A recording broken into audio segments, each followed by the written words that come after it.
Hi friends, myself Niveditha Badiger. ಈ ಒಂದು ತರಗತಿಯಲ್ಲಿ ನಾವು ಒಂದು ಬಹುಮುಖ್ಯವಾದ ವಿಷಯದ ಬಗ್ಗೆ ಮಾತನಾಡೋಣ. ಮೊದಲನೇದಾಗಿ KPSC ಈ ಒಂದು ಗ್ರೂಪ್ ಸಿ ಎಕ್ಸಾಮ್ನ ನಡೆಸ್ತಾ ಇದೆ. ಡೇಟ್ನು ಕೂಡ ಅನೌನ್ಸ್ ಮಾಡಿದೆ. ಈ ಒಂದು ಸಿಚುವೇಷನ್ನಲ್ಲಿ ಎಲ್ಲರೂ ತಮ್ಮ ಪ್ರಿಪರೇಷನ್ನ ಭಾಳಷ್ಟು ಉತ್ತಮವಾಗಿ ನಡೆಸ್ತಾ ಇದ್ದಾರೆ ಅಂತ ಅಂದ್ಕೊಂಡಿದ್ದೇನೆ. ಸೊ ಏನಪ್ಪ ಅಂತಂದರೆ, ಈ ಒಂದು ಕ್ಲಾಸಲ್ಲಿ ನಾವು ಈ ಗ್ರೂಪ್ ಸಿಗೆ ಪರ್ಟಿಕ್ಯುಲರಾಗಿ KPSC ಅಥವಾ KE ಯಾವುದೇ ಒಂದು ಎಕ್ಸಾಮ್ ನಡೆಸಿದರೂ ಕೂಡ ಈ ಒಂದು ಟಾಪಿಕ್ ಮೇಲೆ 8-9 ಕ್ವಶನ್ಸ್ ಆದರೂ ಫಿಕ್ಸ್ ಬಂದೇ ಬರುತ್ತೆ. ಅದು ಯಾವ ಥರ ಬರುತ್ತೆ, ಎಲ್ಲಿಂದ ಬರುತ್ತೆ ಮತ್ತು ಅಂತಂದರೆ ಅದಕ್ಕೆ ಬೇಸ್ ಏನು ಅಂತೇಳಿ ನಾವು ಈ ತರಗತಿಯಲ್ಲಿ ತಿಳ್ಕೊತಾ ಹೋಗೋಣ. ನಾನು ಈ ತರಗತಿಯಲ್ಲಿ ನಿಮ್ಗೆ ಏನಂತಂದರೆ ಒಂದು ಸೈನ್ಸ್ ರಿಲೇಟೆಡ್ ಟಾಪಿಕ್ ಬಗ್ಗೆ ಎಕ್ಸ್ಪ್ಲೇನ್ ಮಾಡ್ತಾ ಹೋಗ್ತೇನೆ. ಅದೇನಂತಂದರೆ ಯಾವುದೋ ಒಂದು ಸ್ಟ್ಯಾಂಡರ್ಡ್ ಬುಕ್ಸನ್ನು ಅಲ್ಲ ಮತ್ತು ಯಾವುದೋ ಒಂದು ಯಾರೋ ರೆಫರ್ ಮಾಡಿರೋ ಬುಕ್ಸನ್ನು ಅಲ್ಲ. ಸೇಮ್ ಅದೇ NCERT 6th to 12th ತನಕ ಯಾವುದೇ ಒಂದು ಎಕ್ಸಾಮ್ಗೆ ಬೇಕಾಗಿರೋದೇ ಬೇಸ್ ಏನಂದರೆ 6th to 12. ಇದರಲ್ಲಿ ನಾವು ಹೋಲ್ಸಮ್ ಆಗಿ 6th to 12ಲ್ಲಿ ಯಾವ್ಯಾವ ಟಾಪಿಕ್ ಬಗ್ಗೆ ಎಷ್ಟು ಕೇಳ್ತಾ ಇದ್ದಾರೆ, ಏನನ್ನು ಕವರ್ ಮಾಡ್ತಾ ಇದ್ದಾರೆ, ಕ್ವಶನ್ಸ್ ಯಾವ ಥರ ತೆಗಿತಾ ಇದ್ದಾರೆ ಅಂತೇಳಿ ಡಿಸ್ಕಷನ್ ಮಾಡ್ಕೋತ ಹೋಗೋಣ. ಮೊದಲನೇದಾಗಿ ನಾನು ಇಲ್ಲಿ ಹೇಳ್ತಾ ಇರೋದು ಯಾವುದಂತಂದರೆ ಫಿಸಿಕ್ಸ್ ಟಾಪಿಕ್ಕು. ಯಾಕಂತಂದರೆ ಸೈನ್ಸ್ ಅಂತಂದರೆ ಬರೀ ನಮಗೆ ಬಯಾಲಜಿ ಮತ್ತು ಈ ಒಂದು ಕೆಮಿಸ್ಟ್ರಿ ಮತ್ತು ಕರೆಂಟ್ ಅಫೇರ್ಸ್ ಮತ್ತು ಏನಂತಂದರೆ ಅಪ್ಲಿಕೇಶನ್ ಬೇಸ್ಡ್ ಈ ಥರ ಎಲ್ಲ ಥರ ಇರುತ್ತೆ. ಬಟ್ ಏನಂತಂದರೆ ಫಿಸಿಕ್ಸ್ ಅಂತ ಬಂತಂದರೆ ಇದರಿಂದನೇ ಒಂದು 5-6 ಕ್ವಶನ್ಸ್ ನಮಗೆ ಫ್ರೇಮ್ ಆಗ್ತಾ ಹೋಗ್ತಾ ಇದೆ ಇಯರ್ಲಿ. ಸೊ ಇದನ್ನು ನಾವು ತಲೆಯಲ್ಲಿಟ್ಕೊಂಡು ಒಂದು ಎಕ್ಸಾಮ್ ಪಾಯಿಂಟ್ ಆಫ್ ವ್ಯೂಲಿಂದ ಇದನ್ನು ನಾವೇನಂತ ಕವರ್ ಮಾಡ್ಕೋತಾ ಹೋಗೋಣ. ನಾನೇನು ಸ್ಟ್ಯಾಂಡರ್ಡ್ ಬುಕ್ಸ್ ಅಂತೂ ರೆಫರ್ ಮಾಡಿಲ್ಲ, ಅದೇ NCERTನೇ. ಆ NCERTನೇ ನಾವೇನಂತಂದರೆ ಪಾರ್ಟ್ ಬೈ ಪಾರ್ಟ್ ಓದ್ಕೋತಾ ಆ ಒಂದು ಏನು ಕೇಳ್ತಾ ಇದ್ದಾರೆ ಅನ್ನೋದನ್ನು ತಲೆಯಲ್ಲಿಟ್ಕೊಂಡು ಅದ್ರ ಬಗ್ಗೆ ಡಿಸ್ಕಷನ್ ಮಾಡ್ತಾ ಹೋಗೋಣ. ಸೊ ಟೈಮ್ ವೇಸ್ಟ್ ಮಾಡಿದೆ ನಾವೇನು ಮಾಡೋಣ ಅಂತಂದರೆ, ಮೊದಲನೇದಾಗಿ ಯಾವ ಥರ ಕ್ವಶನ್ಸ್ ಬಂದಿದೆ ಅಂತೇಳಿ ನಮಗೆ ಬೇಕಲ್ವಾ. ಅದಕ್ಕೋಸ್ಕರ ನಾನೇಂದ ಸ್ವಲ್ಪ ಪ್ರೀವಿಯಸ್ ಇಯರ್ ಕ್ವಶನ್ಸ್ದು ಒಂದಿಷ್ಟು ಕ್ವಶನ್ಸ್ ನಿಮಗೆ ತೋರಿಸ್ತೀನಿ. ಅಂದರೆ ನಿಮಗೇನಂತ ಕ್ಲಾರಿಟಿ ಸಿಗ್ತಾ ಹೋಗುತ್ತಾ. ಏನಂತಂದರೆ ಫಸ್ಟ್ ಕ್ವಶನ್ಸ್ ಬಂದುಬಿಟ್ಟು ನಮಗೆ ಇಲ್ಲಿ ನೋಡಿ. ಫಸ್ಟ್ ಕ್ವಶನ್ ಬಂದುಬಿಟ್ಟು 71st, weight of the body is maximum at. ಏನಂತ ಹೇಳ್ತಿದ್ದಾರೆ, ನಮ್ಮ ಬಾಡಿ ವೇಟ್ ಅದು ಅಪ್ಲಿಕೇಶನ್ ಬೇಸ್ ಇರಲ್ವಾ. ಏನಂತಂದರೆ ವೇಟ್ ಆಫ್ ದಿ ಬಾಡಿ ನಮ್ಮ ಅರ್ತ್ ಸರ್ಫೇಸ್ ಮೇಲೆ ಎಷ್ಟಿರುತ್ತೆ, ಪೋಲಲ್ಲಿ ಎಷ್ಟಿರುತ್ತೆ, ಇಕ್ವೇಟರ್ ಮೇಲೆ ಎಷ್ಟಿರುತ್ತೆ, ಸೆಂಟ್ರಲ್ಲಿ ಎಷ್ಟಿರುತ್ತೆ. ಸೊ ಇಷ್ಟು ಸಿಂಪಲ್ ಆಗಿ ಕ್ವಶನ್ಸ್ ಏನಿರ್ತದೆ. Wait of the body is maximum at poles of earth, equator of the earth, centre of the earth, Moon. ಈ 4 ಆಪ್ಷನ್ನ ನೋಡ್ತಾ ಹೋಗುತ್ತೆ ಯಾವುದು ನಮಗೆ ಒಂದು ಎಕ್ಸ್ಕ್ಲೂಸಿವ್ಲಿ ಎಷ್ಟು ಬಾಡಿ ವೇಟ್ ಅದ ಅಂತೇಳಿ ನಮಗೆ ಜನರಲಾಗಿ ನಮಗೆ ಗೊತ್ತಿದ್ರೆ ಅರ್ತ್ ಮೇಲೆ ಎಷ್ಟಿದೆ, ಪೋಲಲ್ಲಿ ಎಷ್ಟಿದೆ, ಇಕ್ವೇಟರಲ್ಲಿ ಎಷ್ಟಿದೆ ಅಂತೇಳಿ ನಾವು ಕ್ಯಾಲ್ಕುಲೇಟ್ ಮಾಡ್ಬೋದು.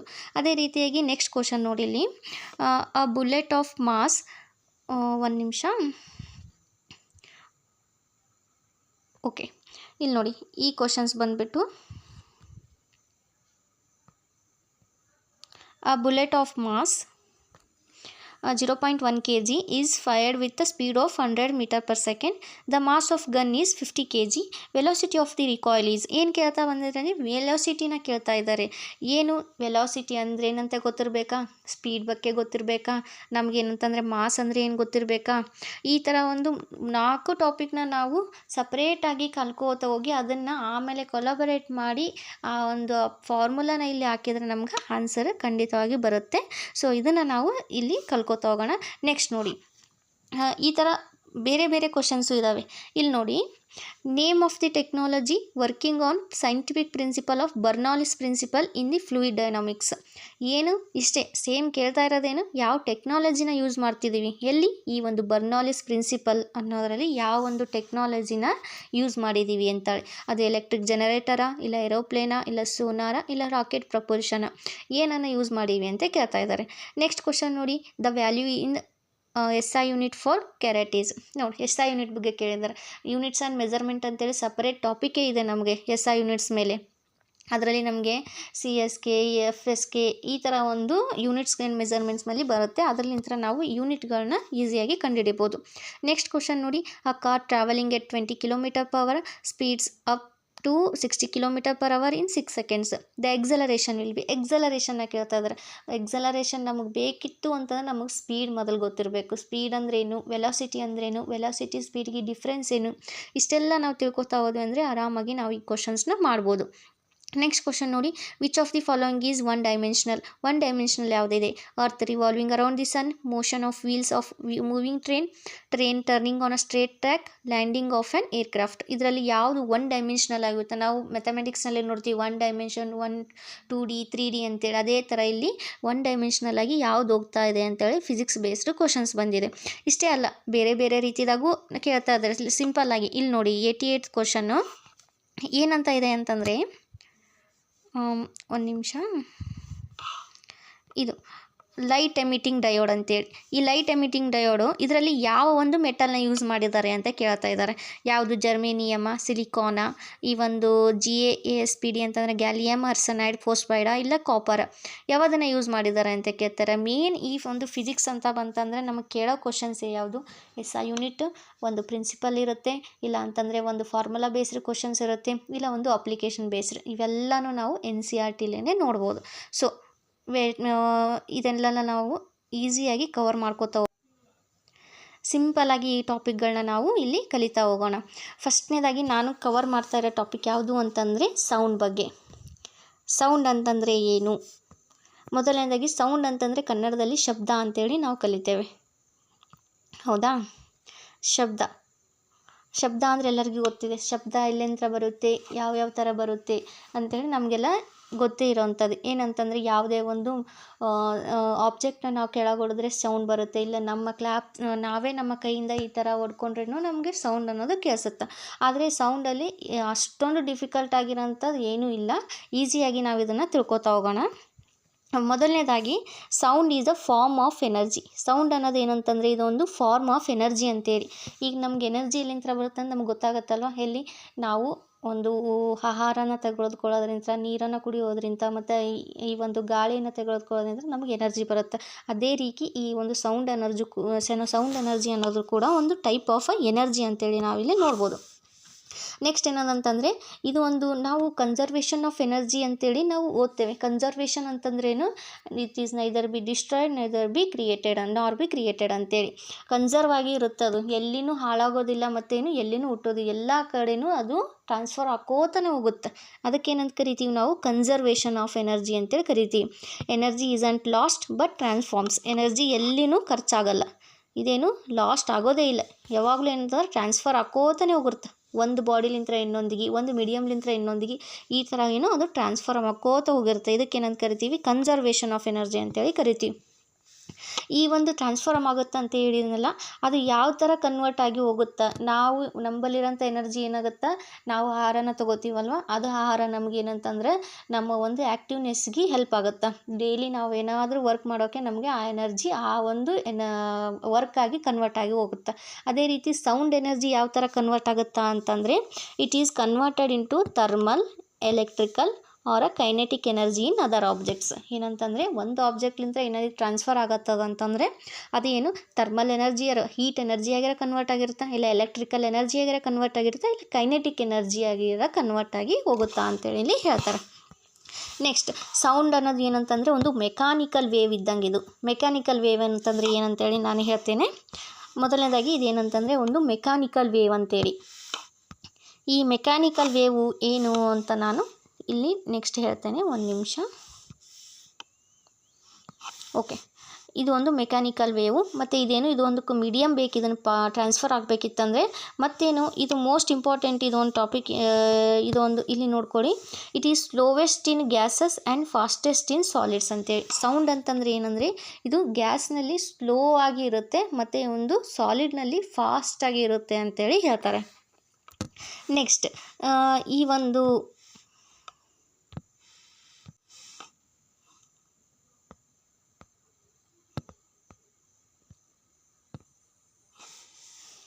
ಸೌಂಡ್ ಯಾವ ಥರ ಪ್ರೊಡ್ಯೂಸ್ ಆಗುತ್ತೆ ಅಂತೇಳಿ ನೋಡೋಣ.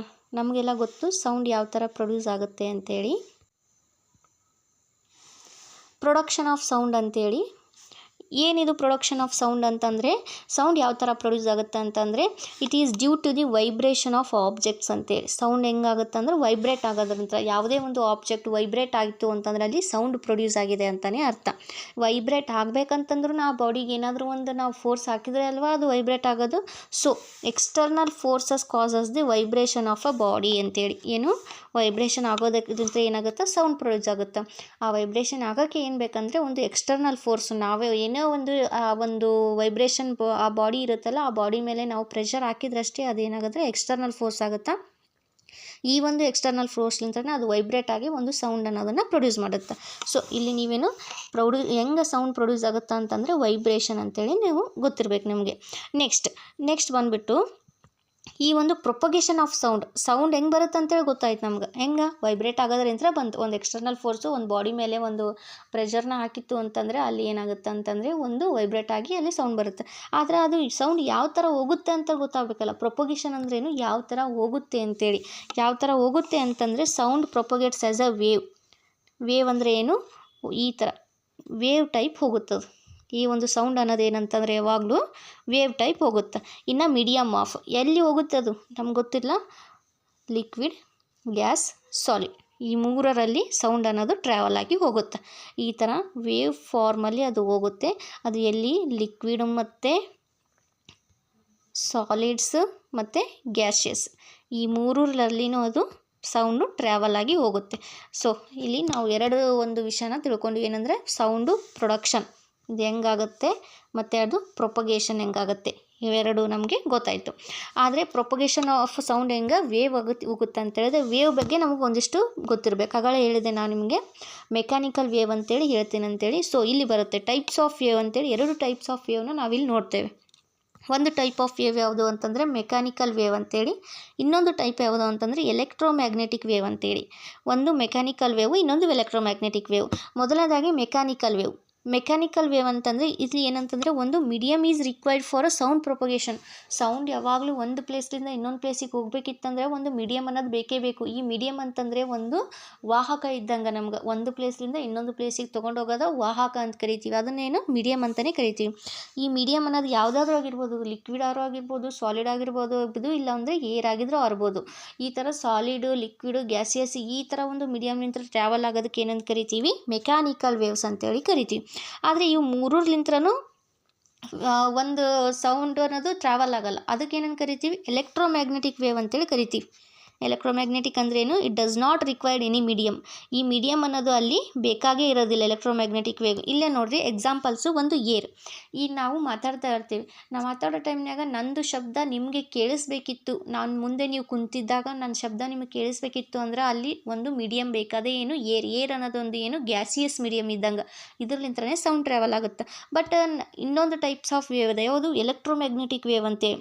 ಅಲ್ಲೇನು ನಮಗೇನು ಒಂದು ಮೀಡಿಯಮ್ಮೇ ಬೇಕಾಗಿಲ್ಲ. ಅದೇನು ತಂತಾನೆ ಅಲ್ಲೇ ಒಂದು ಜಾಗದಿಂದ ಇನ್ನೊಂದು ಜಾಗಕ್ಕೆ ಹೋಗೋದೂ ಇಲ್ಲ, ಅಲ್ಲೇ ರಿಫ್ಲೆಕ್ಟ್ ಆಗಿ ಹೋಗುತ್ತದೆ. ಅದು ಏನೊಂದು ಲೈಟ್ ವೇವ್ಸು ಮತ್ತು ಎಕ್ಸ್ರೇಸ್ ಅಂತೇಳಿ ಕರಿತೀವಿ ನಾವಿಲ್ಲಿ.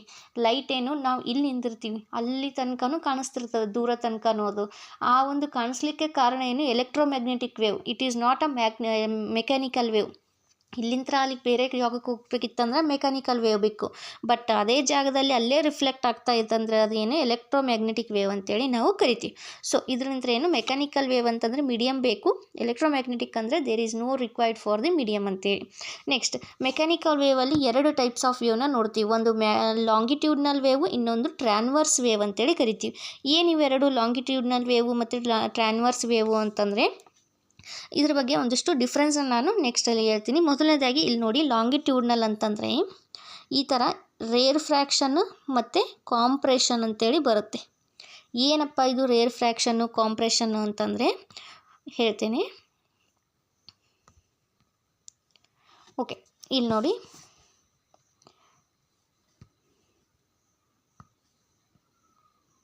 ಇದು ಒಂದು ವೇವು ಮೂಮೆಂಟ್ ಆಗೋದು. ರೇರ್ ಫ್ರ್ಯಾಕ್ಷನ್ ಅಂತಂದ್ರೇನು, ಒಂದೊಂದು ಸಾರಿ ನಮಗೆ ಭಾಳ ಸ್ಪೀಡಾಗಿ ಕೇಳಿಸ್ತಿರ್ತದೆ ಸೌಂಡು. ಅದಕ್ಕೇನಂತೇಳಿ ಕರಿತೀವಿ ಕಾಂಪ್ರೆಷನ್ ಅಂತೇಳಿ ಕರಿತೀವಿ ಇದನ್ನು. ಇದೇನು ಬಹಳ ಸ್ಪೀಡಾಗಿ ಏನು ಒಂದೊಂದು ಸಾರಿ ನೋಡಿ ನೀವು 2x ಸ್ಪೀಡಲ್ಲಿ 5x ಸ್ಪೀಡಲ್ಲಿ ನೀವೇನಾದರೂ ವಿಡಿಯೋನ ನೋಡ್ತಾ ಇದ್ರೆ ಏನಂತಂದರೆ ಭಾಳಷ್ಟು ಏನು ಸ್ಪೀಡಲ್ಲಿ ಕೇಳಿಸೋದಕ್ಕೆ ಏನಂತ ಕರೀತಾರೆ ಕಾಂಪ್ರೆಸ್ ಆಗಿರ್ತದೆ. ಅದೇ ನೀವು 1x 0.5 ಈ ಥರ ಎಲ್ಲ ಕೇಳ್ತಾ ಇದ್ರೆ ಏನಾಗುತ್ತೆ ರೇರ್ ಫ್ರ್ಯಾಕ್ಷನ್ ಆಗುತ್ತೆ, ಭಾಳಷ್ಟು ಸ್ಲೋ ಆಗಿ ಕೇಳ್ತಾ ಇರ್ತದೆ. ಸ್ಲೋ ಆಗಿ ಇರೋದಕ್ಕೆ ಏನಂತ ಕರೀತಾರೆ ರೇರ್ ಫ್ರ್ಯಾಕ್ಷನ್ ಅಂತ ಕರೀತಾರೆ. ಭಾಳ ಸ್ಪೀಡಾಗಿ ಸೌಂಡ್ ಕೇಳೋದಕ್ಕೆ ಏನಂತ ಕರೀತಾರೆ ಕಾಂಪ್ರೆಷನ್ ಅಂತ ಕರೀತಾರೆ. ಇಷ್ಟೇ ಡಿಫ್ರೆನ್ಸ್ ಇದರಲ್ಲಿ, ಗೊತ್ತಾಯ್ತಾ? ಓಕೆ, ನಮಗೇನು ಗೊತ್ತಾಯಿತು ರೇರ್ ಫ್ರ್ಯಾಕ್ಷನ್ ಅಂದ್ರೇನು, ಕಾಂಪ್ರೆಷನ್ ಅಂದ್ರೇನು ಗೊತ್ತಾಯಿತು. ಇವೆರಡು ಎದರಲ್ಲಿ ಬರುತ್ತೆ ಲಾಂಗಿಟ್ಯೂಡ್ನಲ್ ವೇವ್ ಅನ್ನೋದರಲ್ಲಿ ಬರುತ್ತೆ. ನೆಕ್ಸ್ಟ್ ಟ್ರಾನ್ವರ್ಸ್ ವೇವ್ ಅಂತಂದ್ರೇನು, ಈ ಥರ ಟ್ರಾನ್ವರ್ಸ್ ಅಂತಂದ್ರೇನು ಒಂದು ಕ್ರೆಸ್ಟ್ ಮತ್ತು ಟ್ರಫ್ಟ್ ಕ್ರಿಯೇಟ್ ಆಗಿರುತ್ತಲ್ಲಿ, ಒಂದು ಕ್ರೆಸ್ಟ್ ಅಂತ ಕರಿತೀವಿ ಮೇಲೆ ಇರೋದಕ್ಕೆ, ಕೆಳಗಿರೋದಕ್ಕೆ ಟ್ರಫ್ ಅಂತ ಕರಿತೀವಿ. ಇವೆರಡು ಸೌಂಡ್ ಏನಂತಂದರೆ ಮೇಲೆ ಕೆಳಗೆ ಆಗೋದಕ್ಕೆ ಏನಂತ ಕರಿತೀವಿ ಟ್ರಾನ್ವರ್ಸ್ ವೇವ್ ಅಂತೇಳಿ ಕರಿತೀವಿ. ಆದರೆ ಒಂದು ಸ್ಪೀಡ್ ಏನಂತ ಸೌಂಡ್ ಇರುತ್ತಲ್ವ, ಆ ಸೌಂಡಿಂದ ಸ್ಪೀಡು ಭಾಳಷ್ಟು ಜೋರಾಗಿ ಭಾಳಷ್ಟು ಬೇಗ ಕೇಳ್ತಾ ಇದ್ದರೆ ಅದನ್ನು ಕಾಂಪ್ರೆಷನ್ ಅಂತ ಕರಿತೀವಿ. ಸ್ಲೋ ಸ್ಪೀಡ್ ಇತ್ತಂದ್ರೆ ಅದನ್ನು ರೇರ್ ಫ್ರ್ಯಾಕ್ಷನ್ ಅಂತೇಳಿ ಕರಿತೀವಿ. ಒಂದು ವೇಳೆ ಸೌಂಡು ಮೇಲೆ ಕೆಳಗೆ ನಮಗೆ ಒಂದು ಸ್ವಲ್ಪ ಕೇಳಿಸ್ತಿರ್ತದೆ, ಒಂದು ಸ್ವಲ್ಪ ಬಿಟ್ಟು ಕೇಳಿಸ್ತಿರ್ತದೆ, ಈ ಥರಕ್ಕೆ ಏನು ಕರಿತೀವಿ ಕ್ರೆಸ್ಟ್ ಮತ್ತು ಟ್ರಫ್ ಅಂತೇಳಿ ನಾವು ಕರಿತೇವೆ. ಓಕೆ, ನೆಕ್ಸ್ಟ್ ನೋಡೋಣ. ಈಗ ಲಾಂಗಿಟ್ಯೂಡ್ನಲ್ ಮತ್ತು ಟ್ರಾನ್ವರ್ಸ್ ವೇವ್ನ ಡಿಫ್ರೆನ್ಸ್ ಅವ ಸ್ವಲ್ಪ ಸಿಂಪಲಾಗಿ. ಇವೇ ಕ್ವಶನ್ಸ್ ಬೇರೆ ಎಲ್ಲಿಂದ್ರೂ application based out of syllabus ಅಂತ ತೆಗೆಯೋದಿಲ್ಲ. ಇಷ್ಟೇ ಸಿಂಪಲಾಗಿಯೇ ಎಕ್ಸಾಂಪಲ್ಸ್ ಥ್ರೂ ನಾವು ತಿಳ್ಕೊಳ್ಳೋಣ. ಲಾಂಗಿಟ್ಯೂಡ್ನಲ್ ವೇವ್ ಅಂತಂದರೆ particles vibrate in the direction of wave propagation ಅಂತೇಳಿ. ಏನು particles vibrate in the direction of wave propagation. Longitudinal wave ಅಂತಂದರೆ ನಾ ಹೇಳಿದೆ ಕಾಂಪ್ರೆಷನ್ ಮತ್ತು ರೇರ್ ಫ್ರ್ಯಾಕ್ಷನ್ ಇರುತ್ತೆ ಅಂತೇಳಿ. ಅದೇ ರೀತಿ ಈಗ ಸೌಂಡು ಈ ಒಂದು ಪ್ಲೇಸ್ಲಿಂದ ಇನ್ನೊಂದು ಪ್ಲೇಸ್ಗೆ ಹೋಗ್ತಾ ಇರುತ್ತೆ, ಹೌದಾ? ಸೌಂಡು ಈ ಕಡೆ ಇತ್ತಂತಂದರೆ ಆ ಒಂದು ಪಾರ್ಟಿಕಲ್ ಸೌಂಡು ಈ ಕಡೆನೇ ಇರುತ್ತೆ ಲಾಂಗಿಟ್ಯೂಡ್ನಲ್ ವೇವಲ್ಲಿ. ಬಟ್ ಆದರೆ ಟ್ರಾನ್ವರ್ಸ್ ವೇವ್, ಈ ಒಂದು ಟ್ರಾನ್ವರ್ಸ್ ವೇವ್ ಅಂತಂದರೆ ಸೌಂಡ್ ಈ ಕಡೆ ಇತ್ತು ಅಂತಂದರೆ ಆ ಪಾರ್ಟಿಕಲ್ ಏನಂದರೆ ಈ ಕಡೆ ವೈಬ್ರೇಟ್ ಆಗ್ತಾ ಇರುತ್ತೆ, ಪರ್ಪೆಂಡಿಕ್ಯುಲರ್ ಇರುತ್ತೆ. ಸೊ ಲಾಂಗಿಟ್ಯೂಡ್ನಲ್ ವೇವ್ ಏನಂತ ಕರಿತೀವಿ ಪ್ಯಾರಲಲ್ ವೇವ್ಸ್ ಅಂತ ಕರಿತೀವಿ. ಇದರಲ್ಲೇನು ಪರ್ಪೆಂಡಿಕ್ಯುಲರ್ ವೇವ್ಸ್ ಅಂತೇಳಿ ಕರಿತೀವಿ, ಗೊತ್ತಾಯ್ತಾ? ಲಾಂಗಿಟ್ಯೂಡ್ನಲ್ ಅಂತಂದರೆ ಸೌಂಡ್ ಯಾವ ಕಡೆ ಇರುತ್ತೆ ಪಾರ್ಟಿಕಲ್ ಆ ಕಡೆ ವೈಬ್ರೇಟ್ ಆಗುತ್ತೆ. ಬಟ್ ಟ್ರಾನ್ವರ್ಸಲ್ಲಿ ಏನಂತಂದರೆ ಸೌಂಡು ಒಂದು ಕಡೆ ಇದ್ದರೆ ಪಾರ್ಟಿಕಲ್ಲು ಒಂದು ಕಡೆ ವೈಬ್ರೇಟ್ ಆಗ್ತಾ ಇರುತ್ತೆ. ಎಕ್ಸಾಂಪಲ್ಸು ಸೌಂಡ್ ವೇವ್ಸ್ ತಿಳ್ಕೊಂಡೆ. ಸೌಂಡ್ ವೇವ್ಸ್ ಅಂತಂದ್ರೆ ನಾನೀಗ ಇಲ್ಲಿ ನಿಂತು ಮಾತಾಡ್ತಾ ಇರ್ತೇನೆ, ಏನು ಸೌಂಡು ಇಲ್ಲೊಬ್ರು ಇರ್ತಾರೆ, ಈ ಕಡೆ ಇವ್ರು ಮಾತಾಡ್ತಾ ಇದ್ದಾರೆ ಅಂದರೆ ಈ ಕಡೆನೇ ಹೋಗ್ಬೇಕದು, ಅದನ್ನು ಬಿಟ್ಟು ಈ ಕಡೆ ಹೋಗೋದಿಲ್ಲ. ಒಂದು ವೇಳೆ ಈ ಕಡೆ ಹೋಯ್ತಂದ್ರೆ ಅದನ್ನು ಟ್ರಾನ್ವರ್ಸ್ ವೇವ್ ಅಂತ ಕರಿತೀವಿ. ಸೌಂಡ್ ಇರೋ ಕಡೆನೇ ಅದು ವೈಬ್ರೇಟ್ ಆಗಕತ್ತಿತ್ತು ಅಂತಂದ್ರೆ ಅದನ್ನು ಲಾಂಗಿಟ್ಯೂಡ್ನಲ್ ವೇವ್ ಅಂತೇಳಿ ಕರಿತೀವಿ. ಈ ಟ್ರಾನ್ವರ್ಸ್ ವೇವ್ಗೆ ಬೆಸ್ಟ್ ಎಕ್ಸಾಂಪಲ್ ಹೇಳ್ಬೇಕಂತಂದರೆ ಒಂದು repels formed on a water ಅಂತ ಕರಿತೀವಿ. ಇಲ್ಲಿ ನೋಡಿ repels form.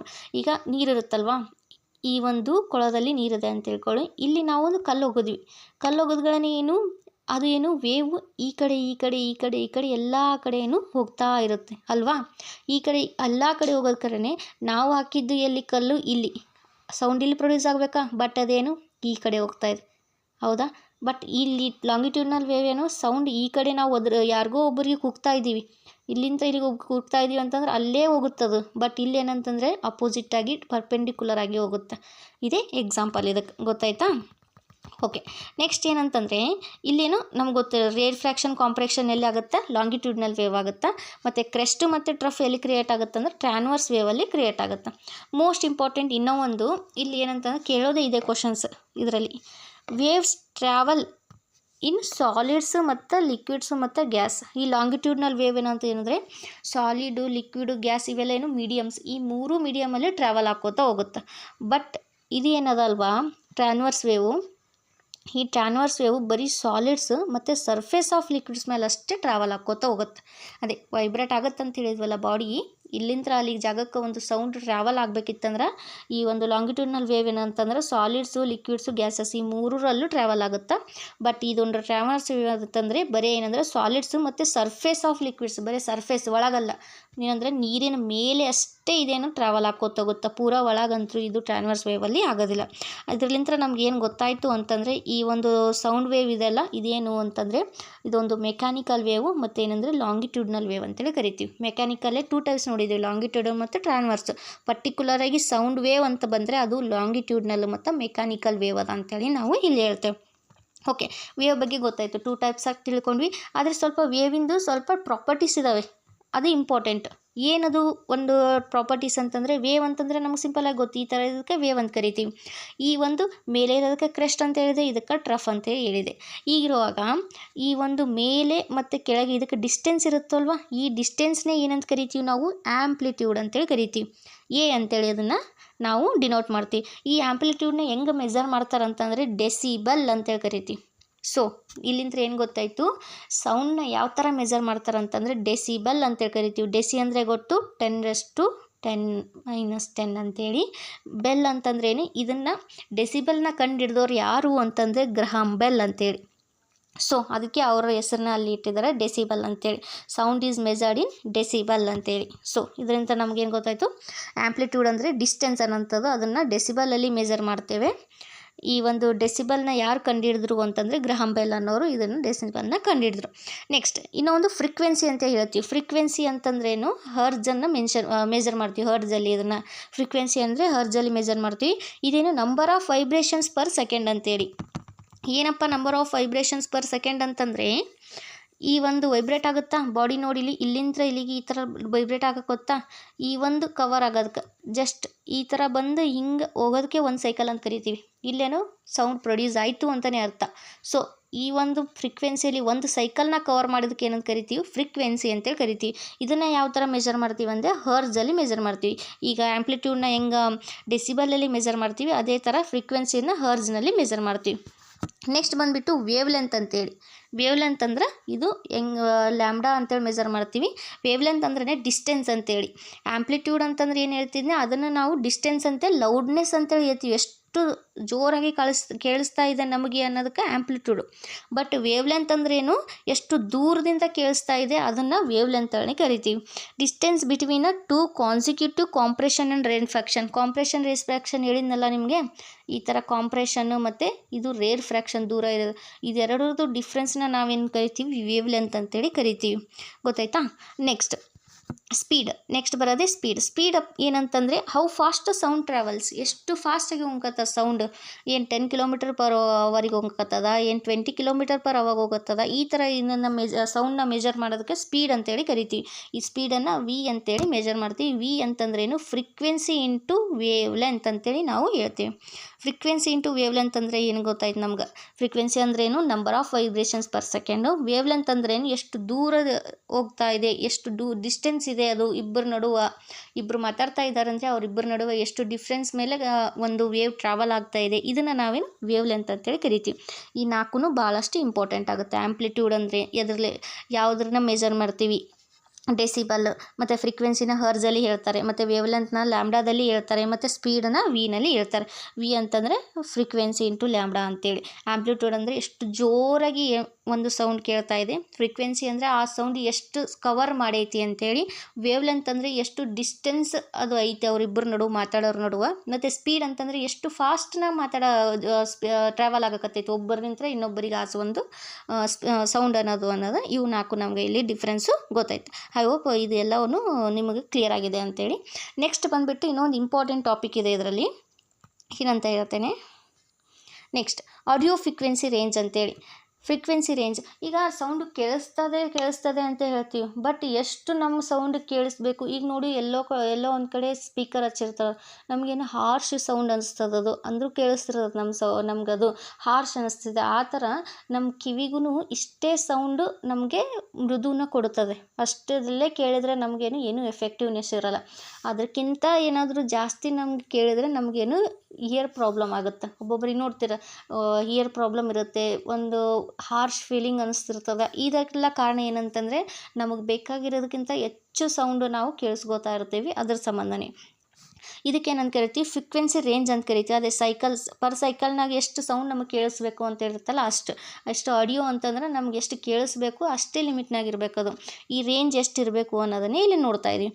Frequency lying between 20 Hz to 20 kHz ಅಂತಂದ್ರೇನು, 20 ಹರ್ಜ್ಲಿಂತ್ರ ಬರೀ ಏನು 20,000 ಹರ್ಸ್ ತನಕ ಅಷ್ಟೇ ನಮಗೆ ಏನಂತಾರೆ ಇಯರು ಕೇಳೋಕ್ಕೆ ಲಾಯಕ್ಕಿದೆ.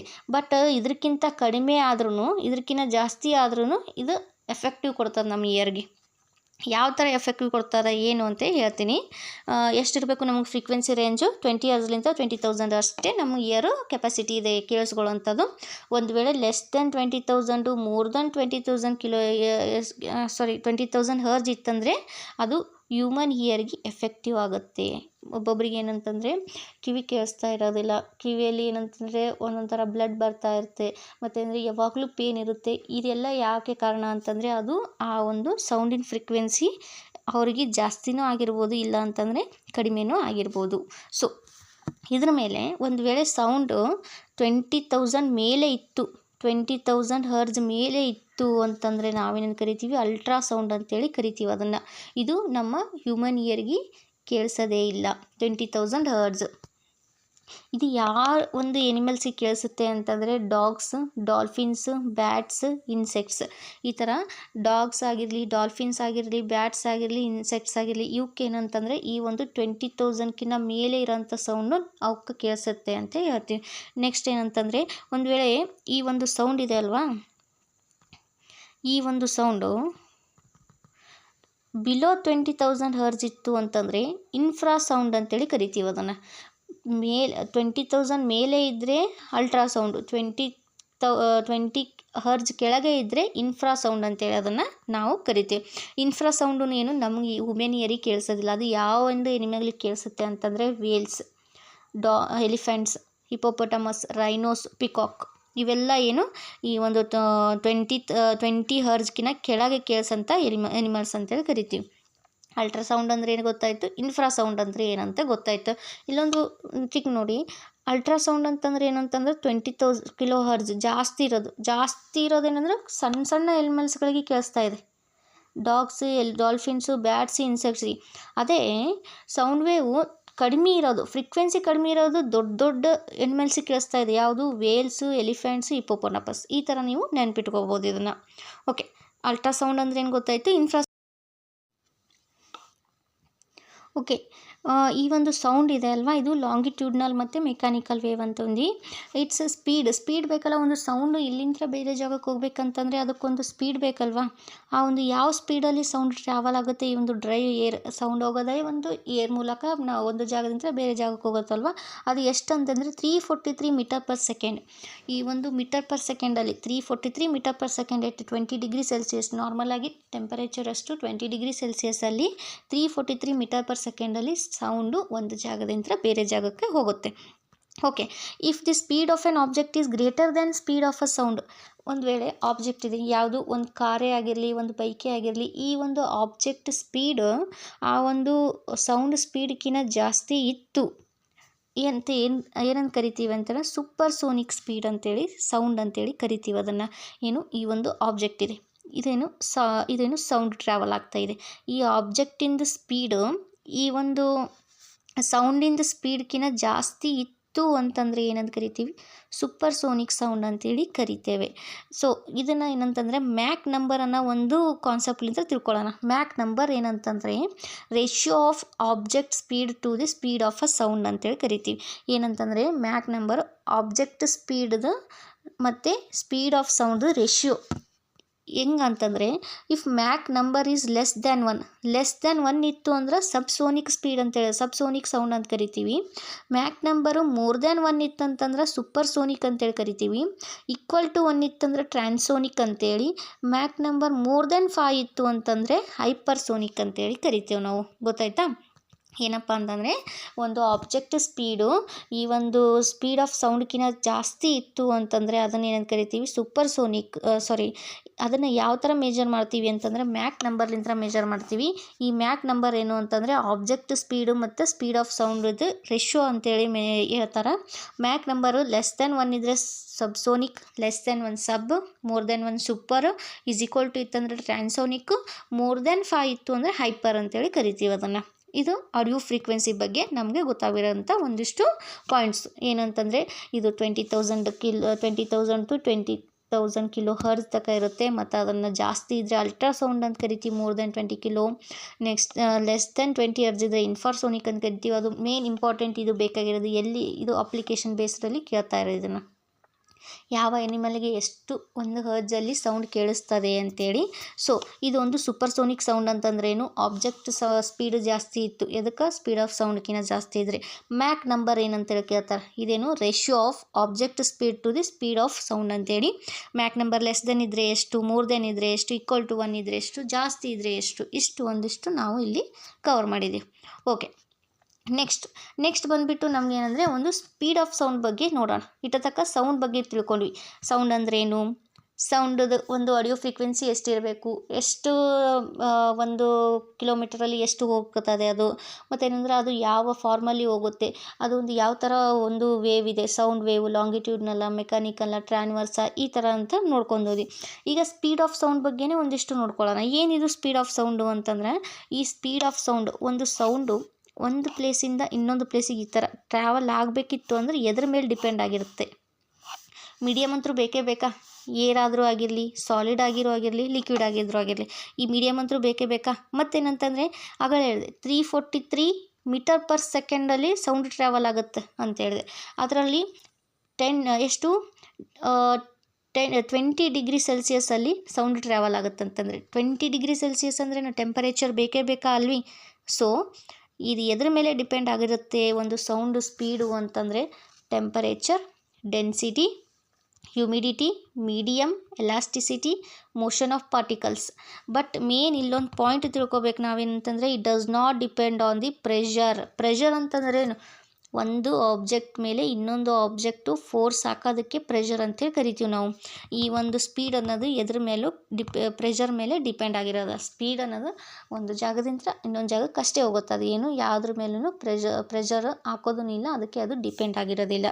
ಇದು ಡಿಪೆಂಡ್ಸ್ ಎದ್ರ ಮೇಲೆ ಅಂತಂದರೆ ಟೆಂಪರೇಚರ್, ಡೆನ್ಸಿಟಿ, ಹ್ಯೂಮಿಡಿಟಿ ಅಂತಂದರೆ ವಾತಾವರಣ ಯಾವ ಥರ ಇದೆ, ಮೀಡಿಯಮ್ ಅಂತೂ ಬೇಕೇ ಬೇಕಾ, ಎಲಾಸ್ಟಿಸಿಟಿ ಎಷ್ಟು ಸ್ಪೀಡಾಗಿ ಅದೇ ರೇರ್ ಫ್ರ್ಯಾಕ್ಷನ್ನು, ಕಾಂಪ್ರೆಷನ್ ಅಂತ ಹೇಳಿದ್ನಲ್ಲ ಅದನ್ನು, ಮತ್ತು ಮೋಷನ್ ಆಫ್ ಪಾರ್ಟಿಕಲ್ಸ್ ಯಾವ ಥರ. ಮೋಷನ್ ಆಫ್ ಪಾರ್ಟಿಕಲ್ಸ್ ಅವಾಗೇ ಹೇಳಿದೆ, ಲಾಂಗಿಟ್ಯೂಡ್ನಲ್ಲಿ ಇತ್ತಂದರೆ ಸೌಂಡ್ ಈ ಕಡೆ ಇದ್ದರೆ ಈ ಕಡೆನೇ ಹೋಗುತ್ತೆ, ಬಟ್ ಸೌಂಡ್ ಈ ಕಡೆ ಇದ್ದು ಅದರ ಪಾರ್ಟಿಕಲ್ಸ್ ಈ ಥರ ವೈಬ್ರೇಟ್ ಆಗುತ್ತಿದ್ದರೆ ಟ್ರಾನ್ವರ್ಸ್ ವೇವ್ ಅಂತ ಕರಿತೀವಿ. ಸೊ ಇದೇನಂತಂದರೆ ಮೋಷನ್ ಆಫ್ ಪಾರ್ಟಿಕಲ್ಸ್ ಯಾವ ಥರ ಇದೆ ಇದ್ರ ಮೇಲೂ ಡಿಪೆಂಡ್ ಆಗೋತಾ ಹೋಗುತ್ತೆ.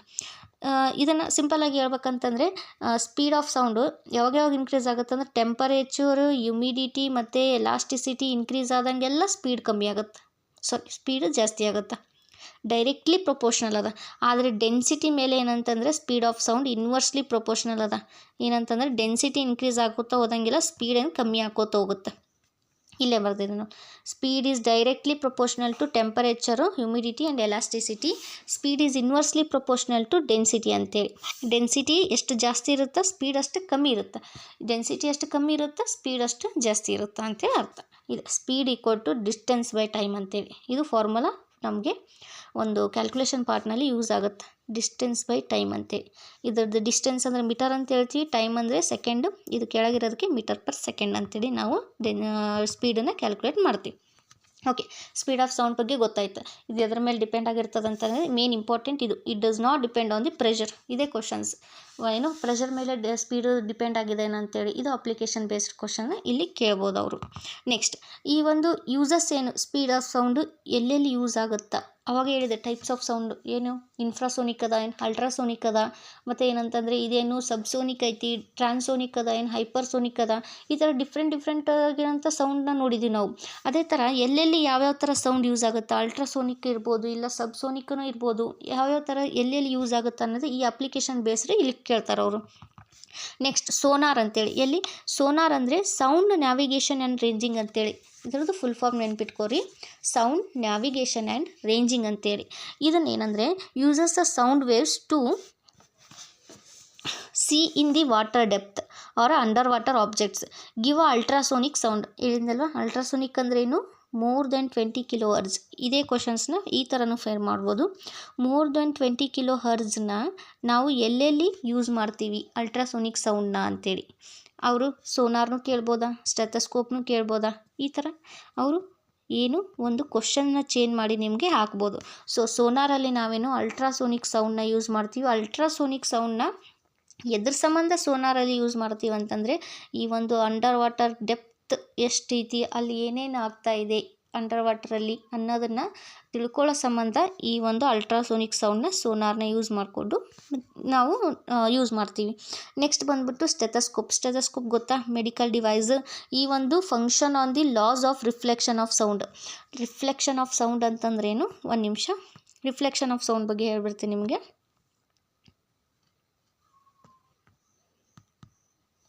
ಸೊ ರಿಫ್ಲೆಕ್ಷನ್ ಆಫ್ ಸೌಂಡ್ ಅಂತಂದರೆ ಸೌಂಡು ಇದೊಂದು ಆಬ್ಜೆಕ್ಟ್ ಇಲ್ಲ ಮೀಡಿಯಮ್ ಅಂತ ತಿಳ್ಕೊರಿ. ಇದೊಂದು ಆಬ್ಜೆಕ್ಟ್ ಇಲ್ಲ ಮೀಡಿಯಮು. ಸೌಂಡು ಇಲ್ಲಿ ಬಂತು, ಈ ಥರ ಇದನ್ನು ಇನ್ಸಿಡೆಂಟ್ ರೇ ಅಂತ ಕರಿತೀವಿ. ಸೌಂಡ್ ಈ ಥರ ಬಂತು, ಇದು ಏನು ವಾಪಸ್ ರಿಫ್ಲೆಕ್ಟ್ ಆಗಿ ಈ ಕಡೆ ಹೋಗುತ್ತೆ, ಮತ್ತು ವಾಪಸ್ ಇಲ್ಲಿ ಕೆಳಗೆ ಬರಲ್ಲ. ಬೇರೆ ಮೀಡಿಯಮ್ಗೆ ಈ ಥರ ಕೆಳಗೆ ಬಂದರೆ ಅದನ್ನು ಬೇರೆ ಥರ ಕರೀತಾರೆ.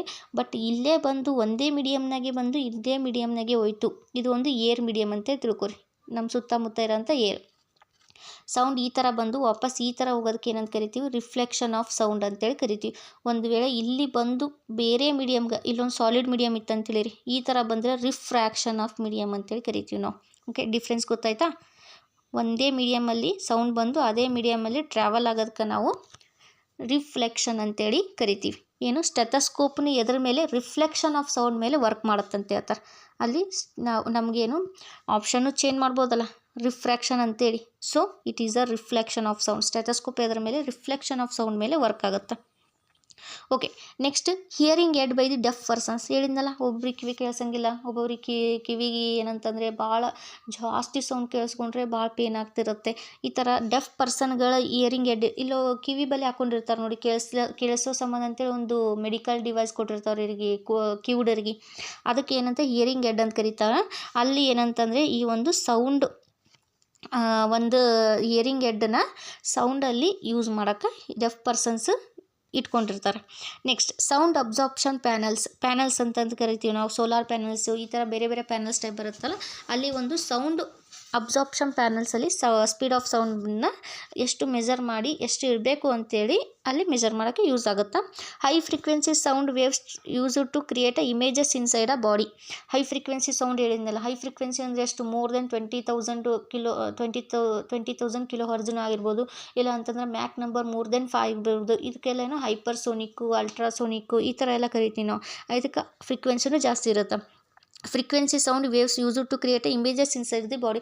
ಈ ಥರ ಹೈ ಫ್ರೀಕ್ವೆನ್ಸಿ ಇರೋದನ್ನ ಇಟ್ಕೊಂಡು ಏನು ಮಾಡ್ತೀವಿ ನಾವು, ಇನ್ಸೈಡ್ ಬಾಡಿನ ಸ್ಕ್ಯಾನ್ ಮಾಡೋಕ್ಕೆ. ಎಕ್ಸ್ರೇ ಇರಲ್ವಾ, MRI, ಎಕ್ಸ್ರೇ ಈ ಥರ ಎಲ್ಲ ಮಾಡ್ತಾರಲ್ಲ ಬಾಡಿ ಒಳಗೆ, ಅಲ್ಲಿನೂ ಇದನ್ನು ಯೂಸ್ ಮಾಡ್ತಾರೆ ಅಂತೇಳಿ ಹೇಳ್ತಾರೆ. So these are all the application. ಏನಂತಂದ್ರೆ ನಮ್ಗೆ ಸ್ವಲ್ಪ ಅಪ್ಲಿಕೇಶನ್ ಗೊತ್ತಿರಬೇಕು. ಅಲ್ಟ್ರಾಸೋನಿಕ್ ಎಲ್ಲಿ ಯೂಸ್ ಮಾಡ್ತಾರೆ, ಸ್ಟೆಥೋಸ್ಕೋಪಲ್ಲಿ ಯಾವ ಥರ ಈ ಒಂದು ಸೌಂಡ್ ಟ್ರಾವೆಲ್ ಆಗುತ್ತಾ, ಎಷ್ಟು ಇಟ್ಟಿರ್ತಾರೆ ಅದನ್ನು, ಮತ್ತು ಡೆಫ್ ಪರ್ಸನ್ನಲ್ಲಿ ಕಿವಿಗೆ ಹಾಕಿರ್ತಾರಲ್ಲ ಅದರಲ್ಲಿ ಎಷ್ಟು ಸೌಂಡ್ ಇರುತ್ತೆ, ಈ ಥರ ಎಲ್ಲ ಇವೆಲ್ಲ ಅಪ್ಲಿಕೇಶನ್ ಬೇಸ್ಡ್ ಕ್ವಶನ್ಸ್.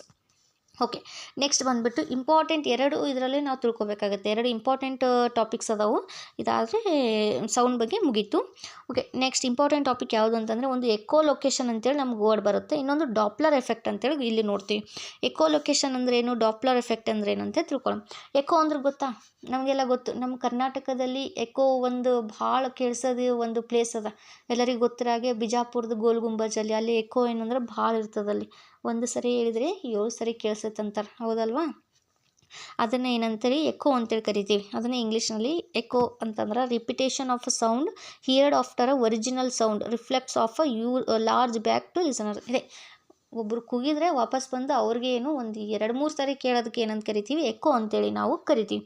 ಅದೇನಂತಂದರೆ ಇದಕ್ಕೂ ಸ್ವಲ್ಪ ಒಂದಿಷ್ಟು ಟೈಮ್ ಲಿಮಿಟ್ ಅದ, ಮತ್ತು ಏನಂತಂದರೆ ಒಂದಿಷ್ಟು ಡಿಸ್ಟೆನ್ಸ್ ಅಂತೇಳಿ ಇರುತ್ತೆ. ಅದು ಬಂದು ನಮ್ಗೆ ವಾಪಸ್ ಕೇಳಬೇಕು ಅಂತಂದರೆ ಇಷ್ಟು ಟೈಮಲ್ಲೇ ಬಂದು ಕೇಳಬೇಕು, ಮತ್ತು ಇಷ್ಟು ಡಿಸ್ಟೆನ್ಸಲ್ಲೇ ಬಂದು ಕೇಳಬೇಕು ನಮಗಂತಿರುತ್ತೆ. ಇದು ಏನಂದ್ರೆ ಇಂಪಾರ್ಟೆಂಟ್. ಇದು the reflected sound must reach the year at least 0.1 second after a original sound. ನಾವು ಕೂಗ್ತೀವ, ಏನೋ ಒಂದು ಶಬ್ದನ ಕೂಗ್ತೀವಿ, ಆ ಕೂಗೋ ಶಬ್ದ ವಾಪಸ್ ನಮಗೆ ಬಂದು ಎಕೋ ಆಗಬೇಕಿತ್ತು ಅಂತಂದ್ರೆ 0.1 ಸೆಕೆಂಡ್ ಗ್ಯಾಪ್ ಇರಬೇಕಲ್ಲಿ ಅಂತ ಹೇಳ್ತಾರೆ ಒರಿಜಿನಲ್ ಸೌಂಡಿಗೆ. ಮತ್ತು ಅದಕ್ಕೆ ಒರಿಜಿನಲ್ ಸೌಂಡ್ ನಾವು 1 ಸೆಕೆಂಡಲ್ಲಿ ಕೂಗಿದ್ದೀವಿ ಅಂತಂದ್ರೆ 0.1 ಸೆಕೆಂಡಲ್ಲಿ ಅದು ವಾಪಸ್ ನಮಗೆ ಬಂದು ರಿಫ್ಲೆಕ್ಟ್ ಆಗುತ್ತಾ ಅಂತೇಳಿ. ನೆಕ್ಸ್ಟ್ ಅದರ ಡಿಸ್ಟೆನ್ಸ್ ಎಷ್ಟಿರಬೇಕು, ನಾವು ಈಗ ಏನೋ ಒಂದು ಶಬ್ದನ ಕೂಗಿರ್ತೀವಿ, ಅದೇನು ವಾಪಸ್ ಬಂದು ನಮ್ಗೆ ಎಕೋ ಆಗಿ ಕೇಳಿಸುತ್ತಲ್ಲ, ಅದು ಎಷ್ಟು ಮೀಟರ್ದಲ್ಲಿ ಅಂತಂದರೆ 17.2 ಮೀಟರ್ದಲ್ಲಿನೇ ನಮಗೇನು ಕೇಳಿಸುತ್ತೆ ಅಂಥೇಳಿ ಹೇಳ್ತಾರೆ. ಜಾಸ್ತಿ ಏನೂ ಇರೋದಿಲ್ಲ, 0.1 ಸೆಕೆಂಡಲ್ಲಿ ಬರುತ್ತೆ. ಮತ್ತೇನು ಎಷ್ಟು ಡಿಸ್ಟೆನ್ಸ್ 17.2 ಮೀಟರಲ್ಲಿನೇ ಬಂದು ನಮಗೆ ಅದು ರೀಚ್ ಆಗುತ್ತಾ ಅಂತ ಹೇಳ್ತಾರೆ. ಇದನ್ನೇನು ಎಕೋ ಅಂತ ಹೇಳಿದ್ವಿ. ಬಟ್ ಎಕೋ ಲೊಕೇಶನ್ ಅಂದರೆ ಏನಂತ ಗೊತ್ತಿರಬೇಕಲ್ವ. ಲೊಕೇಶನ್, ಎಕೋ ಅಂದರೆ ಗೊತ್ತಾಯಿತು. ಲೊಕೇಶನ್ ಅಂದರೆ ಒಂದು ಪ್ಲೇಸ್.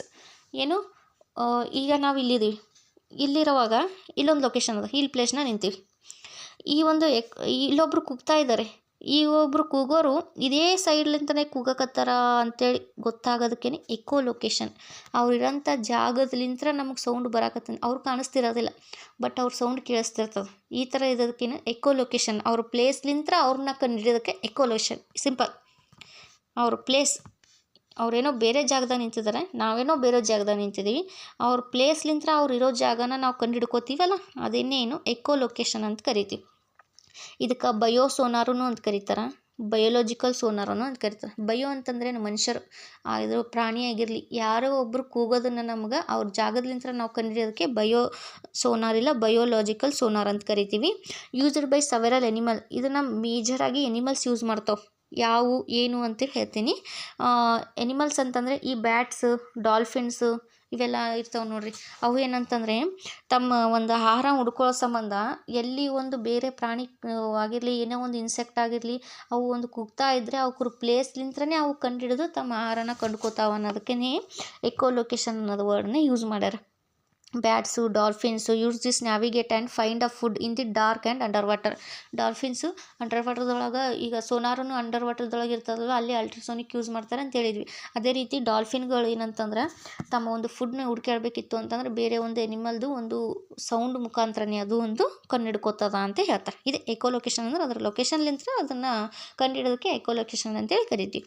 ನೆಕ್ಸ್ಟ್ ಬಂದುಬಿಟ್ಟು ಒಂದು ಡಾಪ್ಲರ್ ಎಫೆಕ್ಟ್ ಅಂತೇಳಿ. ಸಿಂಪಲ್, ನೋಡೋಕೆ ಕೇಳೋಕೆ ಇಷ್ಟು ಡಿಫಿಕಲ್ಟ್ ಅನಿಸುತ್ತೆ ಡಾಪ್ಲರ್ ಎಫೆಕ್ಟ್ ಅಂತೇಳಿ. ಏನಿಲ್ಲ, ಈಸಿನೇ ಇದೆ. ಏನಂತಂದರೆ ಈಗ ಇಲ್ಲೊಂದು ನಿಮಿಷ ಹೇಳ್ತೇನೆ. ಓಕೆ, ಲಿಸನ್ ಯಾ. ಇಲ್ಲೊಬ್ಬರು ನಿಂತಿದ್ದಾರೆ ಸಿಂಪಲ್ಲಾಗಿ. ಇಲ್ಲೊಂದು ಟ್ರೈನ್ ಬರ್ತಾ ಇದೆ, ಓಕೆನಾ. ಇಲ್ಲೊಂದು ಟ್ರೈನ್ ಬರ್ತಾ ಇದೆ. ಏನು ಅಂತಂದರೆ ಇಲ್ಲೊಬ್ರು ನಿಂತಿದ್ದಾರೆ, ಇಲ್ಲೊಂದು ಟ್ರೈನ್. ಈ ಟ್ರೈನು ಇವ್ರ ಹತ್ರಕ್ಕೆ ಈ ಥರ ಹೋಗ್ತಾ ಇದೆ. ಈ ಥರ ಹೋಗ್ತಾ ಇದ್ದಂಗೆ ಏನತ್ರ ಡಿಸ್ಟೆನ್ಸ್ ಕಮ್ಮಿ ಆಯಿತಾ, ಡಿಸ್ಟೆನ್ಸ್ ಕಮ್ಮಿ ಆಯಿತು. ಒಂದು ವೇಳೆ ಇದೇ ಈ ಕಡೆ ಹೋಗ್ತಾ ಇದ್ದರೆ ಡಿಸ್ಟೆನ್ಸ್ ಇನ್ಕ್ರೀಸ್ ಆಗುತ್ತೆ, ಹೌದಾ. ಡಿಸ್ಟೆನ್ಸ್ನೇ ನಾವೇನಂತ ಕರಿಬೋದು, ವೇವ್ ಲೆಂತ್ ಅಂತೇಳಿ ಕರಿಬೋದು ಅಂತ ಹೇಳಿದ್ದೆ, ಹೌದಾ. ಒಂದು ಡಿಸ್ಟೆನ್ಸ್ನ, ಓಕೆ ಒಂದು ನಿಮಿಷ, ಓಕೆ. ಡಾಪ್ಲರ್ ಹೇಳಿನ ಈ ಥರ ಒಂದು ಟ್ರೈನು ಒಬ್ಬ ಮನುಷ್ಯನ ಹತ್ರ ಬರ್ತಾ ಇದ್ದರೆ ಡಿಸ್ಟೆನ್ಸ್ ಅವ್ರ ನಡುವೆ ಕಮ್ಮಿ ಆಗುತ್ತಾ. ಅದೇ ಟ್ರೈನು ಅವ್ರಿಂದ ದೂರ ಹೋಗ್ತಾ ಇದ್ದರೆ ಅದೇನು ಡಿಸ್ಟೆನ್ಸ್ ಜಾಸ್ತಿ ಆಗುತ್ತೆ. ಇದನ್ನು ತಲೆಗಿಟ್ಕೋರಿ. ಏನು ಇದ್ರ ಮೇಲೆ if object is coming nearer to the observer, ಒಬ್ಬರ ಮನುಷ್ಯನ ಹತ್ರ ಬರ್ತಾ ಇದ್ದರೆ ಇಟ್ಸ್ ಫ್ರೀಕ್ವೆನ್ಸಿ ಇನ್ಕ್ರೀಸ್ ಆಗಿ ವೇವ್ ಲೆಂತ್ ಡಿಕ್ರೀಸ್ ಆಗುತ್ತಾ. ಫ್ರೀಕ್ವೆನ್ಸಿ ಅಂತ ಏನು ಹೇಳಿದ್ದೆ, ವೈಬ್ರೇಷನ್ ಆಫ್ ಸೌಂಡ್ 1 ಸೆಕೆಂಡ್ದೊಳಗೆ ಜಾಸ್ತಿ ಕೇಳಿಸ್ತಾ ಇರ್ತದೆ ಅಂತೇಳಿ ಅರ್ಥ. ಇದ್ರ ಅರ್ಥ ಏನು, ಫ್ರೀಕ್ವೆನ್ಸಿ ಇನ್ಕ್ರೀಸ್ ಆಗಿ ವೇವ್ ಲೆಂತ್ ಡಿಕ್ರೀಸ್ ಆಗುತ್ತಾ.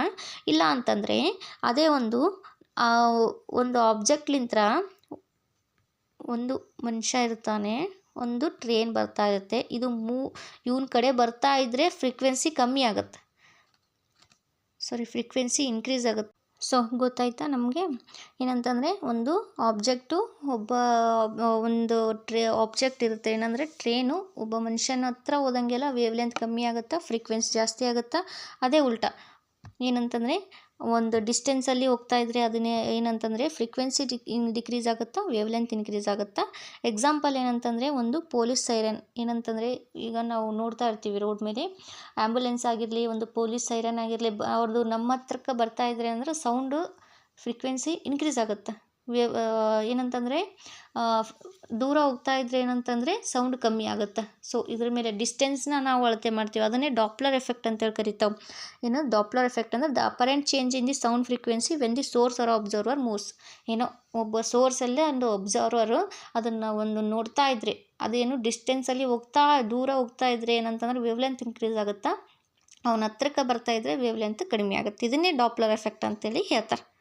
ಸೊ ಏನು ನಾವು ಡಾಪ್ಲರ್ ಎಫೆಕ್ಟ್ ಅಂದರೆ ಏನಂತೇಳಿ, ಎಕೋ ಲೊಕೇಶನ್ ಅಂದರೆ ಅಂತೇಳಿ, ಮತ್ತು ಸ್ಪೀಡ್ ಆಫ್ ಸೌಂಡ್ ಅಂದರೆ ಏನು, ಅದ್ರದ್ದು ಅಪ್ಲಿಕೇಶನ್ ಅಂದರೆ ಏನು, ಆಡಿಯೋ ಫ್ರೀಕ್ವೆನ್ಸಿ ಎಷ್ಟಿರಬೇಕು, ಮತ್ತು ಅದರದ್ದು ಟೈಪ್ಸು ವೇವ್ಸ್ ಎಷ್ಟಿರಬೇಕು, ಮತ್ತು ಈ ಸೌಂಡ್ದು ಪ್ರೊಡಕ್ಷನ್ ಹೆಂಗಾಗುತ್ತಾ, ಮತ್ತು ಇನ್ನೊಂದು ಪ್ರೊಪಗೇಷನ್ ಹೆಂಗಾಗುತ್ತಾ, ಈ ಥರ ಒಂದಿಷ್ಟು ಈ ಒಂದು ಸೌಂಡನ್ನು ಒಂದು ಟಾಪಿಕಲ್ಲಿ ನಾವು ಕಲ್ತ್ಕೊಂಡ್ವಿ.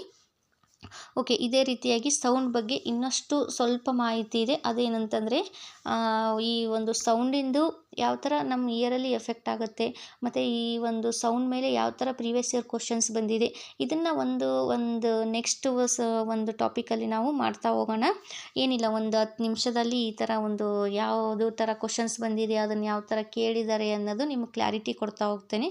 ಸೊ ಇದರಿಂದ ನಮಗೆ ಸೌಂಡ್ ಏನು ಯಾವ ಥರ ಇದೆ ಅಂತೇಳಿ ಗೊತ್ತಾಯಿತು. ಇದನ್ನು ನೀವು ಒಂದೆರಡು ಸರಿ ರಿಪಿಟೇಷನ್ ಮಾಡ್ಕೋತಾ ಹೋಗ್ರಿ, ಈಸಿಯಾಗಿ ನಿಮ್ಗೆ ಅರ್ಥ ಆಗುತ್ತೆ. ನೆಕ್ಸ್ಟ್ ಕ್ಲಾಸಲ್ಲಿ ಇದೇ ಥರ ಬೇರೆ ಬೇರೆ ಟಾಪಿಕ್ಕಿಂದು NCERT ರಿಲೇಟೆಡು ನಾನು ನಿಮಗೆ ಎಕ್ಸ್ಪ್ಲೇನ್ ಮಾಡ್ತಾ ಹೋಗ್ತೀನಿ. ಇದೇ ಥರ ವಿಡಿಯೋಸು ನಿಮಗೆ ಮುಂದೆನೂ ಬೇಕು ಅಂತಂದರೆ ಕಮೆಂಟ್ ಸೆಕ್ಷನಲ್ಲಿ ಹಾಕಿ, ಮತ್ತು ಯಾರಾದರೂ ನಮ್ಮ ಒಂದು ಚಾನಲ್ನ ಸಬ್ಸ್ಕ್ರೈಬ್ ಮಾಡಿಲ್ಲ ಅಂತಂದರೂ ಸಬ್ಸ್ಕ್ರೈಬ್ ಮಾಡ್ಕೋರಿ. ಮುಂದೆ ಇದೇ ಥರ ಕಂಟೆಂಟ್ನ ನಾವು ನಿಮ್ಗೆ ಕೊಡ್ತಾ ಇರ್ತೇವೆ. So thank you one and all.